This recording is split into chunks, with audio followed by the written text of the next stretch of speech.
பயமா இருக்கா மரணத்தை சந்திக்க?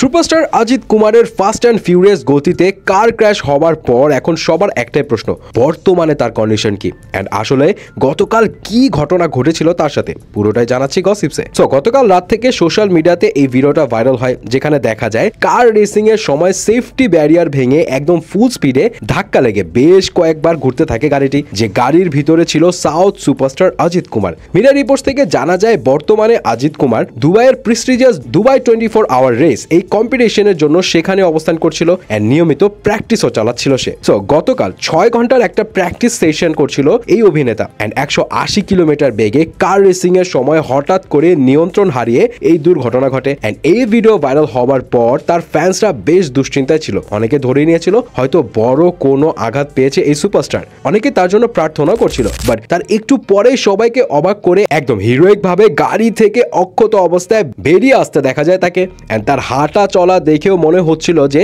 সে কোনো বড় রকম আঘাত টাঘাত পাননি, কিন্তু তারপরও সবার আগ্রহ ছিল বর্তমানে কেমন আছেন অজিত কুমার। ওয়েল, এই বিষয়ে অজিত কুমারের ম্যানেজার সুরেশ চন্দ্রা মিডিয়াকে একটা আপডেট জানায় যে অজিত বর্তমানে সম্পূর্ণ সুস্থ আছে এন্ড কোনো বড় রকমের আঘাত সে পায়নি। এন্ড মিডিয়া রিপোর্টস থেকে এটাও জানা যায় যে এই কম্পিটিশনের ফাইনালেও নাকি পার্টিসিপেট করবে সে। ইনফ্যাক্ট এই বছর European GT4 championship in 2025 participate করার প্ল্যানিংও করছে সে। তবে এখানে একটা বিষয় বলে রাখা ভালো, অজিত কুমার এই অ্যাক্টর কিন্তু শুধুমাত্র অ্যাক্টিং এই প্যাশনেট নয়, সেই সাথে কার রেসিং এর প্রতি তার রয়েছে হিউজ প্যাশন। ইনফ্যাক্ট 2000 সালে সে নাকি মুভি থেকেও ব্রেক নিয়েছিল শুধুমাত্র কার রেসিং এর জন্য এন্ড এর আগেও সে ইন্ডিয়া, মালয়েশিয়া, জার্মানি সহ বেশ কিছু দেশে কম্পিটিশনে পার্টিসিপেটও করে। হ্যাঁ, যদিও কোনো কম্পিটিশন এখন পর্যন্ত সে উইন করতে পারে নাই, বাট 2024 প্রতিষ্ঠিত তার নিজের racing team Ajit Kumar racing নিয়ে আবারও একদম ফুল ট্র্যাকে ফিরেছে সে। সো হোপফুলি নিয়ার ফিউচার কোনো কম্পিটিশন জিততেও পারে।